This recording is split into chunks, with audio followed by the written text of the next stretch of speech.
So this story starts with our MC, Lu Changfeng, stumbling onto a broken cultivation manual in a cave that literally nobody else had ever bothered to check out. Nobody wanted it, nobody cared about it, but he picks it up and spends years grinding away at it in secret. Eventually, he actually masters it. He learns how to summon wind and rain, basically low-key godlike control over nature. And he's feeling pretty good about himself, like he's finally found some real power in this cultivation world. But then here's the twist.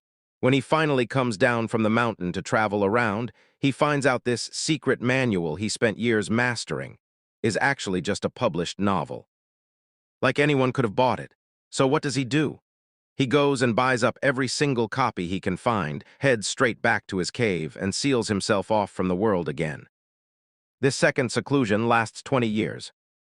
During this time, he basically transcends into something close to a god circumflex euros.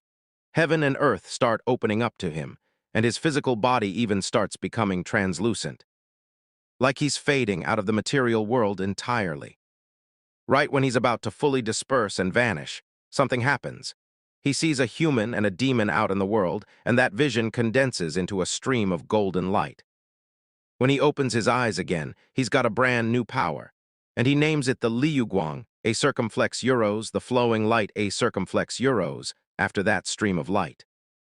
So now he heads back down the mountain again, this time to actually explore what this new power can do. He comes across a roadside tea stall with a green tea branch hanging over the door, and something about it catches his attention immediately. Here's why. He remembers this exact spot from decades ago.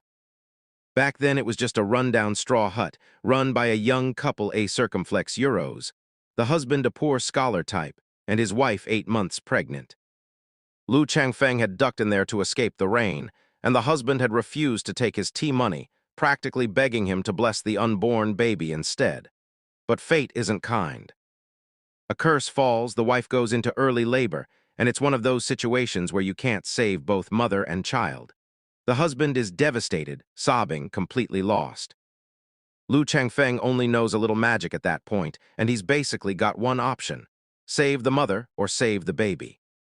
Before the husband can even make that impossible choice, the dying mother herself makes the call. She looks at Lu Changfeng, smiles, and effectively gives up her own life to guarantee her daughter survives. And that's how the baby girl is born circumflex euros, named Xiao He Bao, Little Pouch. Cut back to the present. Lu Changfeng is standing in this same tea shop, and it's now run by a woman in her early 20s with the same tea leaf hairpin design he remembers. It clicks for him instantly circumflex euros. This is that baby all grown up. She, of course, has no idea who he is. He calls out to her circumflex euros. Miss Shen, circumflex euros, and she's confused since she's never met this stranger before. But she's curious why a total stranger knows her surname. Things get even weirder when Lu Changfeng starts asking her age, and when she answers 23. He casually says something like, "Then I must have met you about 22 years ago."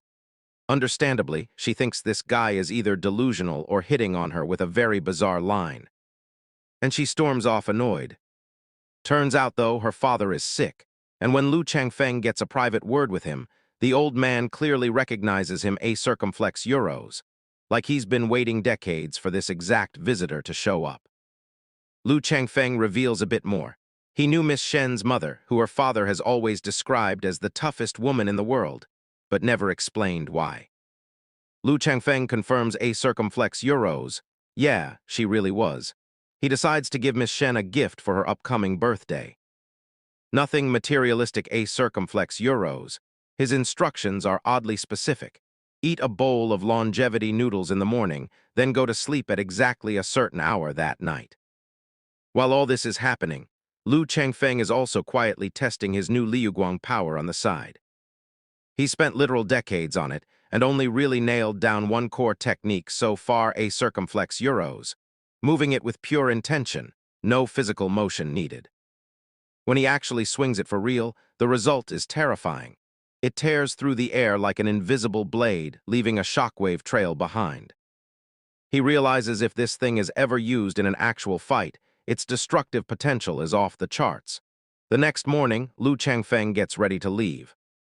Old man Shen forces a heavy package of savings into his hands as a thank you, and Lu Changfeng doesn't refuse a circumflex euros.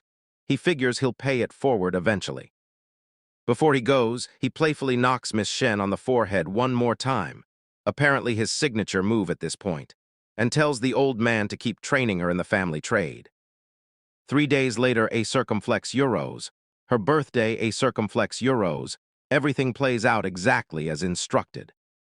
She eats the longevity noodles with her father, notices there's a second untouched bowl with fried eggs in it, her mother's favorite, and it hits both of them how much they still miss her. Then Miss Shen goes to sleep right on schedule, and that's when the real gift kicks in.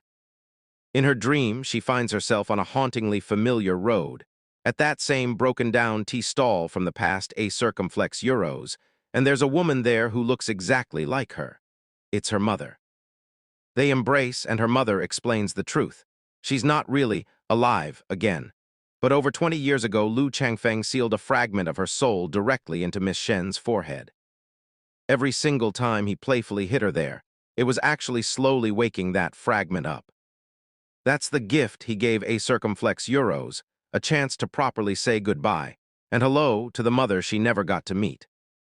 Her father dreams the exact same dream, waking up mid-sleep convinced it's real, and the three of them get a proper full reunion as a family for the first time in over 20 years, a circumflex euros, even if it's only within a dream. Meanwhile, back in the waking world, Lu Changfeng has already moved on, walking further south through Yuzhou toward Pingyang City. Turns out there's a house out there he impulsively bought decades earlier, a circumflex euros, Qingfeng Village, the place tied to his late wife. As he approaches the Bajang River outside the city that night, staring into the dark, murky water, one thought crosses his mind. Exactly how much is he willing to lose to get back what he's lost? Subscribe for part 2, going to upload in 4 to 5 days. Also comment you like this series or not.